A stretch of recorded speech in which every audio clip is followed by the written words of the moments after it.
มาครับ Pulsar X Lite Crazy Light ครับหนึ่งในเมาส์ในซีรีส์ Crazy Light ครับซึ่ง Pulsar เขาจะวางแผนที่จะนำเมาส์ทุกตัวของเขานะครับมาทำเป็นเวอร์ชัน Crazy Light ก็คือจะลดน้ำหนักลงนะครับโดยอาจจะตัดชิ้นส่วนบางอย่างนะครับเพื่อให้เมาส์มีน้ำหนักที่เบาที่สุดโดยเขาจะเริ่มในเวอร์ชันมินิก่อนนะครับอย่างตัวเนี้ยมันก็จะเป็น X Lite ในเวอร์ชันมินิก็จะเป็นไซส์เล็กนะครับหรือว่า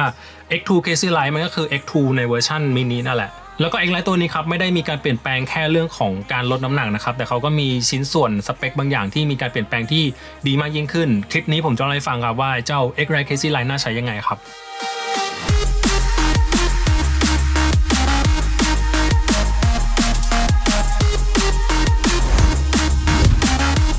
ตามสไตล์ของ Pulsar นะครับงานดีไซน์ผมชื่นชอบมากเขาแบบออกแบบสวยพูดง่ายๆเรื่องของกล่องนะครับเรื่องของฟอนต์นะครับพอเปิดออกมาจากกล่องเราก็จะเจอกับลวดลายเนี่ยครับมันเท่ดีผมรู้สึกว่า Pulsar โดดเด่นเรื่องนี้มากนะครับแล้วก็เวอร์ชัน Crazy Light ตอนนี้เขาจะมีแค่เวอร์ชันสีขาวกับสีดำนะครับซึ่งจะแตกต่างกับเวอร์ชัน X2 เนี่ยจะมีสีที่เยอะกว่าแล้วก็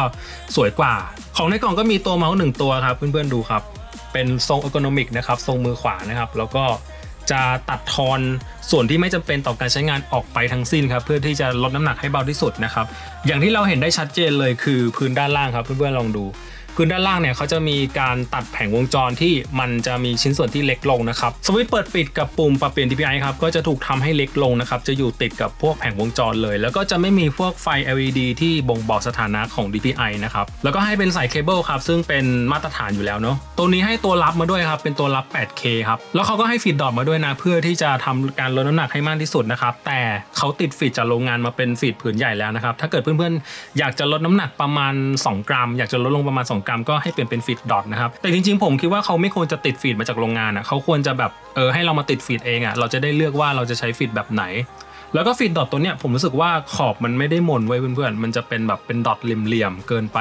ซึ่งปกติฟีดดอทผมคิดว่ามันควรจะเป็นขอบมนๆหน่อยแต่อันนี้ผมรู้สึกว่ามันไม่ได้มนเท่าไหร่นะแล้วก็เป็นเอกลักษณ์ของ Pulsar นะครับซึ่งจะมีพวกการ์ดสะสมนะครับการ์ดสะสมแล้วก็พวกสติกเกอร์แล้วก็คู่มือการใช้งานที่สวยมากครับเรื่องของน้ำหนักครับอันนี้ติดเป็นฟีดผืนใหญ่นะผมชั่งได้ประมาณ44 กรัมนะครับแล้วก็ X2 Crazy Light ตัวนี้อยู่ที่ประมาณ38 กรัมนะครับก็นั่นแหละ X Lite หนักกว่านะ44 กรัมในเมาส์ทรงเออร์โกนอมิกนะครับผมรู้สึกว่าน่าจะเบาเป็นระดับต้นๆของเมาส์ทรงมือขวาทั่วไปแล้วผมนึกไม่ออกนะครับว่ามันจะมีตัวไหนที่เบากว่านี้ใกล้เคียงก็จะมี WL Mouse Source X ที่เป็นเมาส์แมกนีเซียมมีรูตัวนั้นก็น่าจะ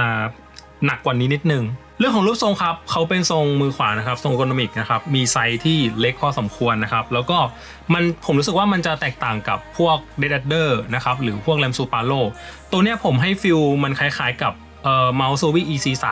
นะครับซึ่งอยู่ในมือผมแล้วตัวนี้เป็น EC3 นะสังเกตนะครับมันจะเป็นทรงเออร์โกนอมิกอ้วนๆเหมือนกันผมรู้สึกว่า2ตัวเนี้ยมีจุดเด่นคือเรื่องของความกว้างความอ้วนนะครับมันจะสัมผัสกับอุ้งมือเราได้เต็มพอดีเลยเพราะว่าส่วนท้ายตรงเนี้ยมันค่อนข้างกว้างนะครับตัวนี้ก็เหมือนกันนะครับส่วนท้ายตรงนี้ค่อนข้างกว้างนะครับแล้วก็ด้านหน้าก็ไม่ได้แคบมากนะครับซึ่งผมรู้สึกว่ามันแตกต่างกับพวก Dead Adder อย่างตัวเนี้ยครับเป็น Dead Adder Mini นะสังเกตนะครับมันก็จะกว้างก็จริงนะครับแต่ด้านหน้ามันจะค่อนข้างแคบนะครับถ้าเปรียบเทียบกันนะครับ Dead Adder จะมีความแคบกว่านะครับแต่ก็ต้องบอกว่าเจ้า X Lite Crazy Light ดูจะเป็นเมาส์ทรงมือขวาที่มีขนาดเล็กกว่าทรงมือขวาไซส์มินิตัวอื่นๆนะครับการจับนะครับผมแนะนำมือคนขนาดกลางไปถึงขนาดเล็กเท่านั้นนะมือขนาดใหญ่อย่างผมจับตัวนี้ผมรู้สึกว่าค่อนข้างเล็กไปพอสมควรเว้นแต่เพื่อนๆจะจับแบบคอกริปหรือฟิงเกอร์ทิปสามารถใช้งานเมาส์ตัวนี้ได้อย่างส่วนตัวผมอย่างที่บอกช่วงหลังๆผมจับแบบฟิงเกอร์ทิปแล้วผมมาจับ X Lite Crazy Light ตัวนี้ไม่มีปัญหาเท่าไหร่นะครับถึงมันเล็กก็จริงนะครับแต่ด้วยความที่เราจับแบบฟิงเกอร์ทิปยังไงก็สามารถปรับเข้ากับมือเราได้แน่นอนนะครับแต่ถ้าเกิดเพื่อนๆจะจับแบบปาล์มกริปนะครับมือใหญ่จับแบบปาล์มกริปผมไม่แนะนำตัวนี้เลยนะครับแต่ถ้าเกิดเป็นมือไซส์กลางไปถึงเล็กนะครับตัวนี้สามารถจับแบบปาล์มกริปได้เพื่อนๆก็อาจจะมีคำถามเหมือนกันว่าX2 Crazy Light กับ X Lite Crazy Light มันแตกต่างกันยังไงก็เรื่องของรูปทรงแหละครับแล้วก็บางคนเขาจะบอกว่าทรงเออร์โกนอมิกทรงมือขวาเนี่ยมันจะมีความจับสบายกว่าทรงสมมาตรนะครับเพราะว่ามือคนเราปกติมือคนเราเวลาจะถือจะจับของอะไรสักอย่างเนี่ยมันจะมีความเอียงเล็กๆนะครับซึ่งมันจะสอดรับกับทรงมือขวามากๆนะครับก็นั่นแหละเขาเป็นเหตุผลที่วิจัยกันนะครับวิเคราะห์กันนะครับทรงเออร์โกนอมิกจะจับได้สบายกว่าทรงสมมาตร 2 ตัวนี้ครับ Suvi EC3 นะครับถ้าดูลายเส้นใน Euroshape ครับสังเกตว่า EC3 จะมีขนาดที่ใหญ่กว่าแล้วก็อ้วนกว่านิดๆนะครับแต่โดยรวมผมรู้สึกว่า2ตัวนี้คล้ายๆกันมีความคล้ายๆกันเป็นเมาส์ไซส์เล็กเหมือนกันนะครับเพียงแต่ว่า Crazy Light จะเล็กกว่านิดนึงแล้วก็ก่อนหน้านี้ Pulsar เขาจะมีสุดยอดเมาส์ของเขานะครับจะเป็นเมาส์แมกนีเซียมของ Pulsar ชื่อว่า Fireman 01นะครับถ้าเกิดดูลายเส้นจาก Euroshape ครับสังเกตว่าเจ้า Fireman เนี่ยจะมีความใหญ่กว่า X-Lite Crazy Light นิดนึงนะครับแล้วก็X-Lite Crazy Light เบากว่าด้วยซ้ำนะครับทั้งที่ตัวนี้เป็นเมาส์พลาสติกธรรมดานะครับแต่ Fireman เนี่ยมันเป็นเมาส์แมกนีเซียมแล้วก็เจาะรูด้วยส่วนราคาเจ้า Fireman เนี่ยศูนย์ไทยเคยนำเข้ามาขายนะครับอยู่ที่ประมาณ 7,000 กว่าบาทซึ่งก็แรงพอสมควรเลยก็นั่นแหละ X-Lite Crazy Light ดูจะโอเคกว่านะครับส่วนเรื่องของเซนเซอร์ก็เป็น XS1 นะครับเซนเซอร์ตัวท็อปของ Pulsar แล้วนะครับแล้วก็เรื่องของสวิตช์มีความเปลี่ยนแปลงจากรุ่นก่อนๆนะครับคือก่อนหน้านี้ Pulsar เขาจะใช้สวิตช์ของ Reisha นะครับแต่พอเป็นเวอร์ชัน Crazy Light อ่ะทั้งตัว X2 ทั้งตัว X-Lite เนี่ยเขาจะใช้เป็น Pulsar Optical แล้วซึ่งผมบอกเลยกล้าพูดเลยว่ามันดีกว่าสวิตช์ตัวก่อนๆของ Pulsar มากนะครับผมใช้มาระยะเวลาหนึ่งแล้วน่าจะประมาณหลาย10 ชั่วโมงแล้วยังไม่เกิดปัญหาในการใช้งานอะไรครับตัวสวิตช์สามารถกดได้ดีมีความเด็ดเด้งดีไม่ได้เจออาการเบิ้ลหรือเจอข้อเสียอะไรนะครับถ้าเกิดเปรียบเทียบกับสวิตช์เรชาตัวก่อนๆอ่ะผมแอบรู้สึกว่าเรชาตัวก่อนๆอ่ะผมเคยเจอปัญหาเหมือนกันเรื่องของสวิตช์นั่นแหละนะครับมันเบิ้ลมั่งมันกดไม่ค่อยติดมั่งมันมีการยุบแล้วเด้งคืนช้าบ้างแต่ Pulsar Optical ตัวนี้ผมบอกเลยว่า perfect นะครับเป็นกล้าพูดได้เลยว่ามันเป็นสวิตช์ที่ดีที่สุดของ Pulsar และในตอนนี้นะฟีลลิ่งการคลิกผมรู้สึกว่าใช้แรงในการคลิกเยอะกว่า Omron Optical นิดนึงนะครับแล้วก็แอบมีความนุ่มในช่วงปลายๆนิดนึงนะครับแต่โดยรวมผมรู้สึกว่าคล้ายๆกับ Omron แหละเพียงแต่ว่าใช้แรงเยอะกว่าแล้วก็ดูจะมีความนุ่มมากกว่านะครับดิดเด้งดีพอๆกันนะครับเดี๋ยวไปฟังเสียงคลิกกันนิดนึงครับ